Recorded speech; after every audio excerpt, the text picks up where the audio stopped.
Hello YouTube, welcome to my channel. Today we are going to be talking about Micron. Before we get started, as always, subscribe, like, comment below, tell me what I can be doing better, tell me what you thought of that intro. Remember, everything here is still a work in progress. So Micron, this company supplies memory and storage solutions across a variety of different consumer spectrums. So this includes automotive, consumer and connected homes, industrial applications, a lot of mobile applications, as well as some governmental roles as well. And they primarily, as you can see, their memory types are along the top there. We're going to talk about how they actually make money from that. So here is an example of, or I should say a cutout from their third quarter results as well as their fourth quarter guidance. You can see they had an absolutely excellent year. A couple things to call out on here. Look at the average sale price jump from Q2 up into quarter 3. 14% higher average sale price. That's absolutely gross. And if you look to the left there, it's what pumped that DRAM margin up to 54%. And this ultimately is what led to a very successful third quarter. Earnings per share at $1.62. Guidance going forward, it just looks even better. Operating income is expected to stay relatively stable, but the earnings per share goes up, and that's just a recipe for success.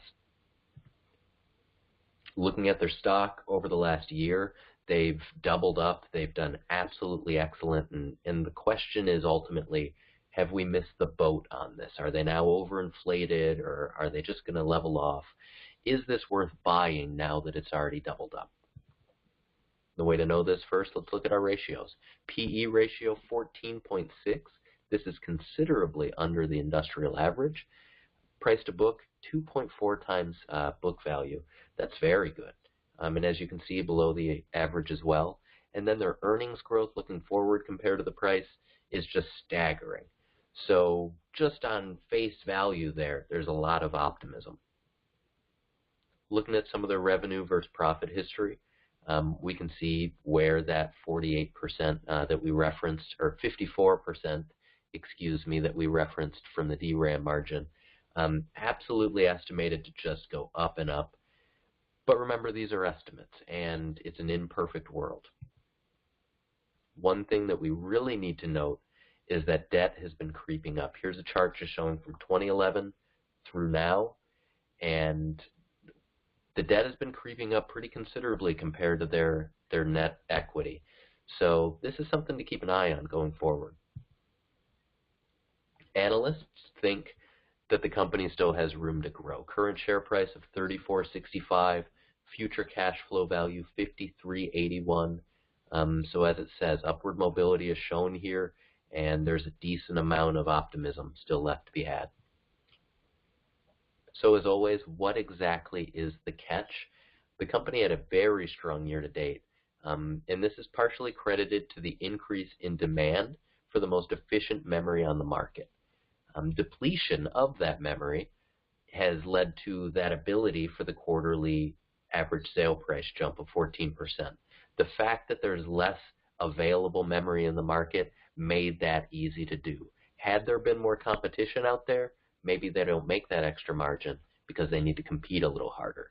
That's ultimately our last bullet point there. If their number one buyer, Apple, decides to go another direction, decides to maybe cut them completely out of the equation, this would be absolutely and immediately devastating for the company. And so on the bottom, I have a past earnings results there. And in the blue, it shows you Micron's annual average over the last 5 years. And then this year in pink, you can see they've absolutely crushed both their and the industrial average for the year. But is that sustainable is ultimately the question we have as an investor. And the last big catch, as you can see, no dividend, makes it really all or nothing. There is no extra lubrication there. So a recap, Micron, excellent PE ratio of 14.6. This was nearly half of the industrial average as of right now. This company exploded this year, mostly in part to the supply shortage of the DRAM, a major component in mobile devices. And remember, this allowed the company to jump quarterly an average sale price of 14%. Their business is heavily predicated on the relationships they have with Apple, a company which is rather notorious for their lack of loyalty among their suppliers.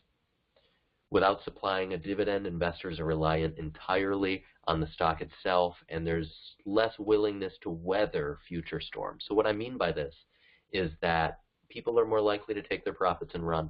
If there's any negativity out in the water, if for any reason people think it might level off, they're way more likely to just jump ship without that extra dividend kind of keeping them in the loop. And lastly, the continued success requires continually outpacing the competitors while also maintaining critical relationships with their purchasers. So, and mind you, this is all without pricing themselves out of the market completely. So, full disclaimer, Micron is currently a part of my portfolio as of yesterday and will continue to be going forward. I'll let you know if that changes for any reason. Please, as always, subscribe, like, comment, let me know what you thought of this video, the intro, the channel itself, what I could be doing better. If you made it all the way through here, you must have something to think. Thank you so much for your time. I appreciate it.